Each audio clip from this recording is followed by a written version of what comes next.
पाटनार बहुचर्चित खान सारंकर अचानक स्वास्थ्य खराब हेबा समस्त को आश्चर्य कर देछि। स्वास्थ्य व्यवस्था बिगड़िबा परे तांको हॉस्पिटल रे भर्ती करा जायछि। से छात्र मानक समर्थन रे प्रदर्शन करिबा समय रे ए घटना घटिथिबा जणा पड़िछि। एही समय रे खान सार को डिहाइड्रेशन एवं ज्वर आसीथिला, जहाँ परे तांको पाटना रे एक हॉस्पिटल रे भर्ती करा जायथिला। डाक्टर कहिबा अनुसार डिहाइड्रेशन जोगु तांको स्वास्थ्य उपरे खराब प्रभाव पड़िथिला।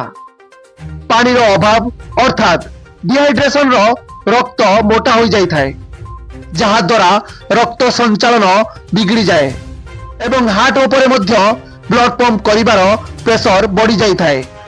एभली परिस्थिति रे हार्ट अटैक एवं स्ट्रोक भली भयंकर रोग बढ़ी जाय थाए।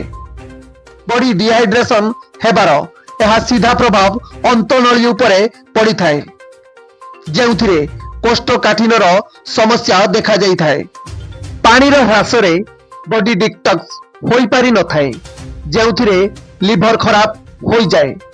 एतिकी नुहे, जदि शरीर विषाक्त पदार्थ बाहर को बाहरे नहीं, तेबे यह किडनी रे जमी पथर हेबार विपद बढ़ी जाय थाए। ब्यूरो रिपोर्ट 10 भुजा टीवी। एमिति नुआ नुआ न्यूज अपडेट पई आम चैनल को सब्सक्राइब करंतु। हां, लाइक शेयर करिया पई जमा भी भूली बेनी। नमस्कार।